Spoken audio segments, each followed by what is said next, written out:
Imagine the world's greatest conqueror, a man who crushed empires, marched across continents, and declared himself the son of a god, suddenly brought to his knees, not on the battlefield, but in his own palace. Alexander the Great, a warrior who had stared death in the face 1,000 times, was now fighting an unseen enemy. At the height of his power, just 32 years old, he lay trapped in his bed, his body burning with fever, his voice fading to silence. For days, he could not rise. He could not command.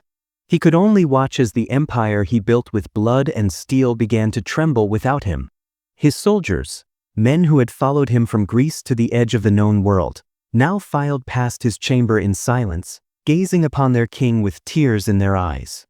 They saw not the invincible god they had worshipped, but a dying man, wasted and weak, his eyes still blazing with the fire of a warrior trapped inside a body that was failing him.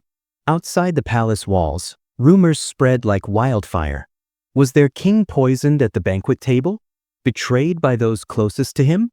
Or had the gods themselves cursed him for daring to claim immortality? This was not a death anyone could accept. Alexander was not supposed to die, not like this, not so young, not while the world still lay open before him. And yet, within the walls of Babylon, the greatest empire the world had ever seen was about to lose its master. This is Royal Conspiracies. Today, we unravel the horrific final hours of Alexander the Great, a tale of poison, betrayal, and perhaps even a curse from the gods themselves. Make sure to subscribe, like, and share, because what you're about to hear will change everything you thought you knew about history. By the summer of 323 BCE, Alexander stood at the height of his glory. He was not merely a king, he was a living legend.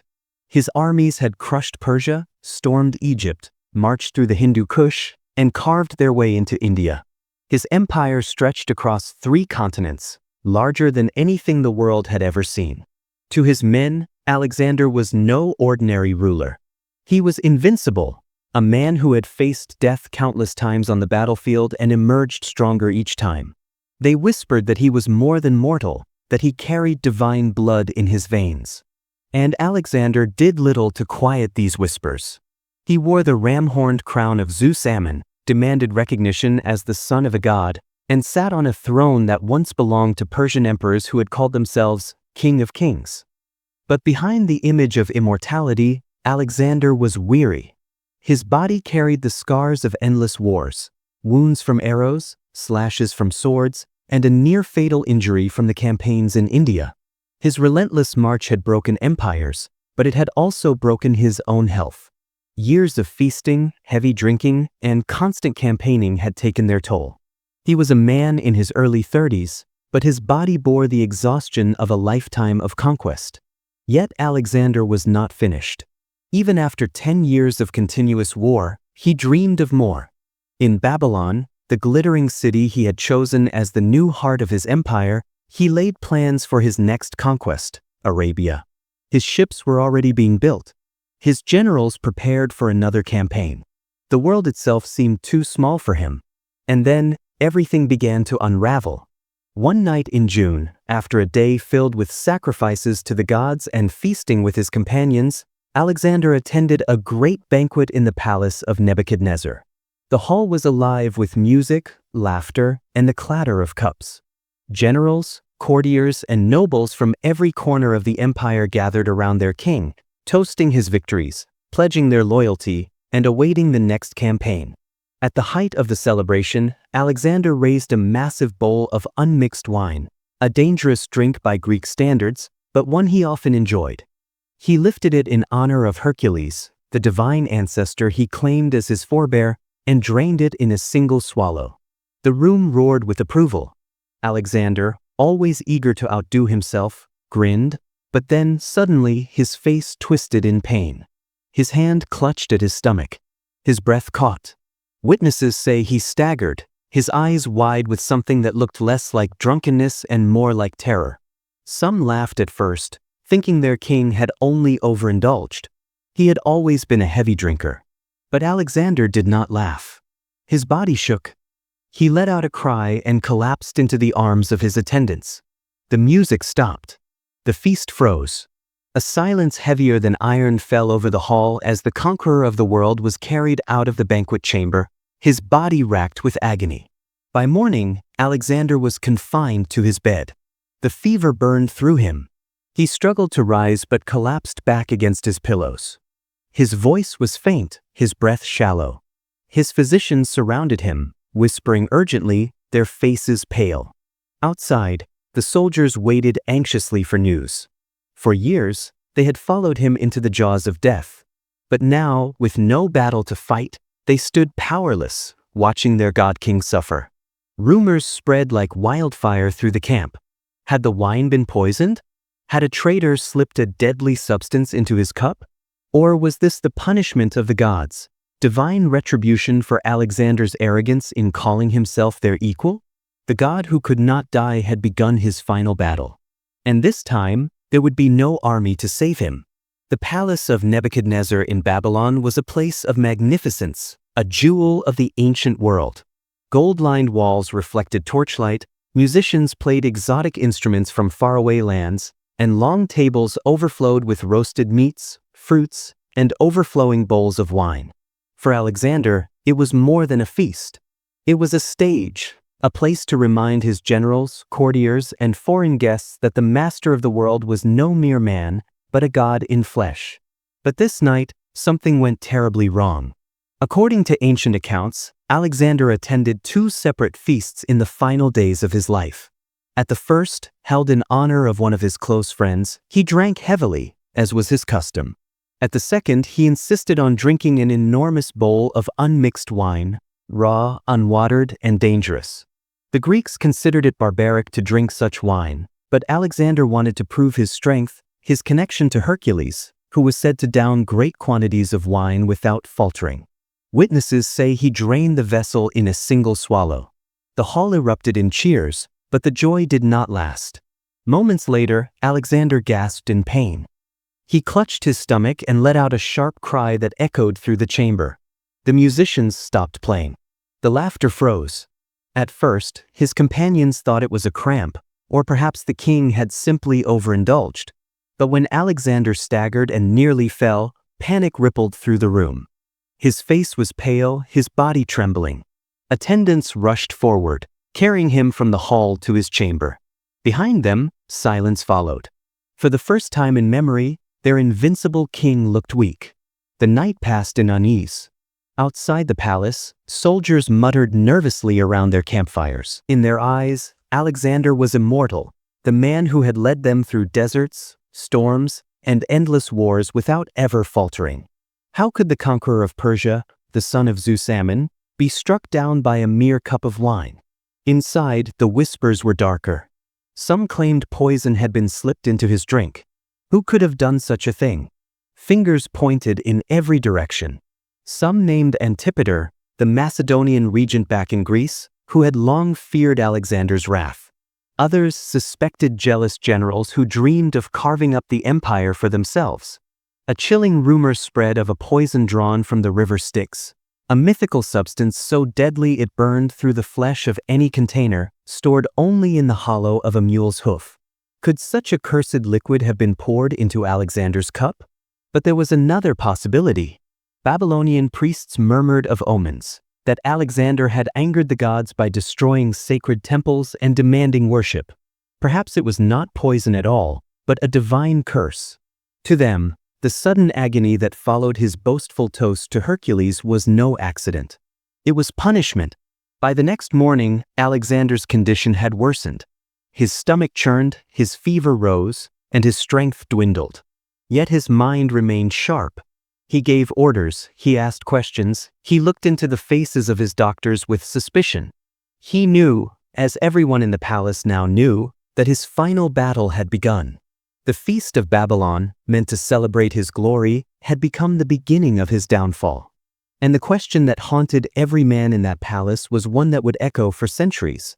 Was the king's death written by the gods, or by the hand of men? As Alexander's fever burned through his body, the whispers inside the palace grew louder. No one wanted to say it openly, but everyone thought it. The king had been poisoned. The idea seemed almost inevitable. Alexander had too many enemies, Too many jealous generals, too many ambitious courtiers who saw his death as their only path to power.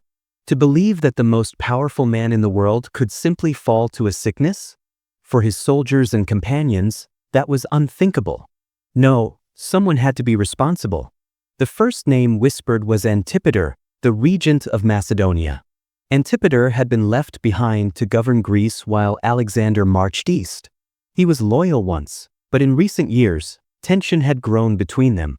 Alexander had accused Antipater of misrule, and rumors swirled that he planned to recall him, perhaps even strip him of power. Antipater's son, Cassander, had already clashed with Alexander in Babylon, mocked for his arrogance in the king's presence. To many, the motive was clear. Antipater and his family had the most to gain from Alexander's death. Others pointed to Alexander's own generals.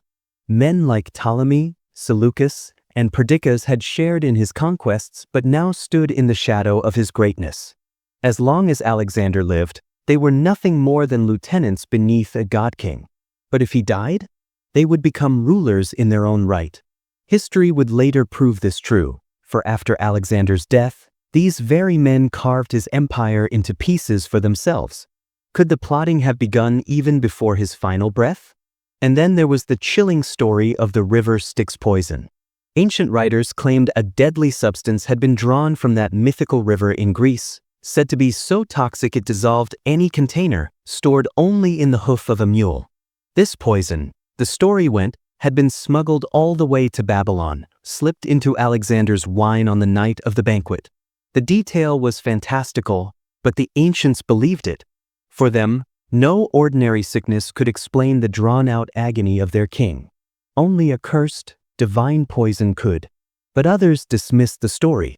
They argued that if Alexander had been poisoned, he would have died more quickly. His suffering stretched on for days, even weeks by some accounts, far longer than any poison would have allowed. Perhaps the idea of assassination was too easy, too comforting. Perhaps his followers simply could not bear to face the truth that their immortal god-king was merely human, and his body had finally broken under the weight of his endless campaigns. Still, suspicion lingered. Even in his sickbed, Alexander seemed to sense it. He looked into the faces of those around him, generals, companions, even his own family, and must have wondered, who among you would dare strike at me? The palace was no longer a sanctuary. It was a nest of vipers. And as Alexander's strength withered, the men who surrounded his bed began to think not of how to save him, but of what would happen once he was gone. In that dark chamber, while the greatest conqueror in history lay suffering, the seeds of betrayal and ambition were already taking root. As the days passed, the pain in Alexander's stomach gave way to something far more terrifying, a fever that burned like fire. His body, once the very symbol of strength and vigor, began to betray him. Sweat poured from his skin. His breathing grew shallow, his movements slow. Yet his mind remained sharp, trapped in a body that was slipping further into weakness with every passing hour. The physicians, men who had once healed his battlefield wounds, now stood helpless. They tried everything, cooling baths to lower his temperature, herbal mixtures drawn from Babylonian gardens, sacrifices at the altars of the gods. Nothing worked. The fever raged on, untouchable. Outside the palace, silence gripped the city. Babylon, the jewel of Mesopotamia, had seen kings rise and fall for centuries. But never had it witnessed a ruler like Alexander, and never had it trembled with such dread. The streets filled with whispers, omens of doom, strange patterns in the stars, and prophecies that spoke of the world breaking apart. In the camps surrounding the palace, tens of thousands of soldiers waited anxiously for word. These were hardened men, warriors who had crossed deserts, climbed mountains, and bled across battlefields at their king's side. Yet now they were powerless. Rumors rippled through the ranks. Some swore Alexander had been poisoned. Others said he had fallen victim to a curse, punishment for destroying sacred temples and daring to call himself divine. But the most heartbreaking scenes unfolded inside the palace itself. Knowing his end was near, Alexander allowed his men to see him. One by one, his soldiers filed past his chamber. They expected to find the invincible god-king they had always followed. but instead they saw a frail, trembling man lying weak upon his bed.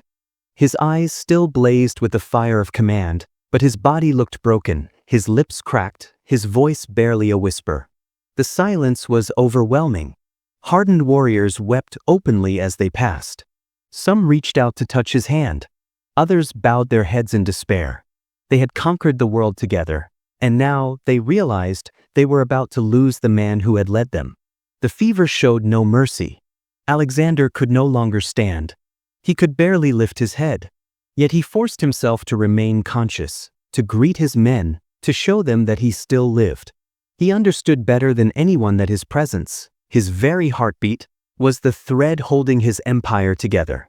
But in the shadows of that room, as soldiers mourned and physicians failed, the generals began to look at one another with calculating eyes. The longer Alexander lingered, the more dangerous the atmosphere became.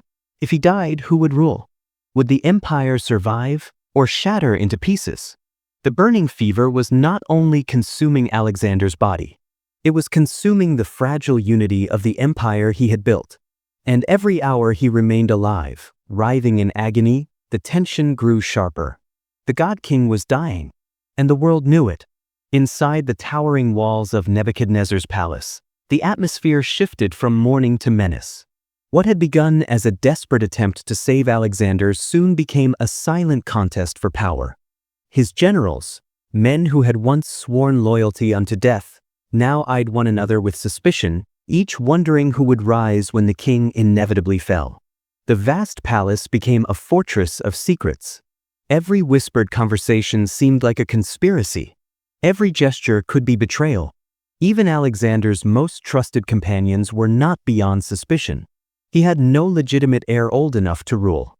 His only son was yet unborn in the womb of his wife, Roxana. Without Alexander, who could possibly control an empire that stretched from Greece to India? Some said it would be Perdiccas, his loyal commander, who had been entrusted with the king's signet ring. Others whispered of Ptolemy, clever and ambitious, already dreaming of Egypt. Seleucus, Lysimachus, Antigonus, each man silently weighed his chances. The empire was vast enough to divide, but none of them could admit such thoughts while their king still breathed. And yet, the longer Alexander lingered, the more dangerous the palace became. His wives, Roxana of Bactria and Statura, daughter of the defeated Persian king Darius, were kept under close watch. Each represented a potential claim to power. The women were not enemies of one another alone. They were pawns in the dangerous game that Alexander's death would unleash. The Babylonian priests added fuel to the fire. They muttered that Alexander had defied the gods, that his sickness was no accident but a curse. Some claimed the city itself rejected him, that Babylon's ancient spirits demanded his downfall. To superstitious eyes, every flickering torch, every shifting shadow, became an omen. And in the corridors of the palace, the whispers of poison never ceased. Who had slipped it into his wine? Was it a rival general, desperate for the throne? Was it Antipater's agents, seeking to keep power in Greece? Or had someone even closer betrayed him? Perhaps one of the companions who now sat at his bedside, pretending loyalty while waiting for him to die? The physicians tried desperately to ease his suffering, but many began to fear for their own lives. If Alexander died, they would be blamed. Already, some accounts tell us, his companions threatened them, demanding explanations they could not give. How could doctors heal a man who believed himself a god, when his illness seemed to come from something beyond the reach of human hands? Meanwhile, outside the palace, the soldiers grew restless. They begged for news. They demanded to see their king. Some even shouted threats at the palace gates, fearing that their leaders were hiding the truth. The generals knew that if the army believed Alexander had been murdered, Babylon would erupt in chaos. And so the palace, once the glittering seat of the world's most powerful empire, transformed into a nest of fear, suspicion, and ambition. Within those walls, Alexander lay dying. Around him, the men he trusted most were already preparing for a world without him. And outside, an army of tens of thousands waited in silence, knowing that their god king was slipping away, and with him, the empire they had bled to build. Word spread through the camp. The king was dying. 4 days, the soldiers had waited, whispering rumors, clinging to hope. Now, there could be no more lies. Their invincible commander, the man who had led them through deserts and over mountains, who had faced armies twice their size and never lost, lay broken in his bed. Alexander made one final request. Too weak to speak, too frail to rise, he asked that his soldiers be allowed to see him. And so, in the stifling heat of Babylon, tens of thousands of men filed silently into the palace. Hardened warriors who had stormed cities and toppled empires now walked with heads bowed, their eyes wet with grief.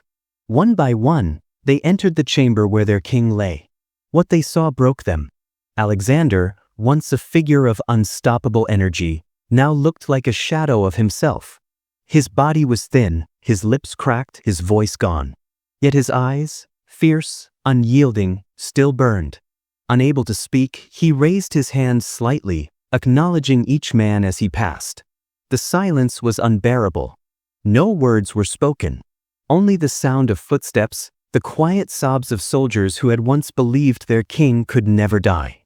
Some touched his hand, others knelt at his bed.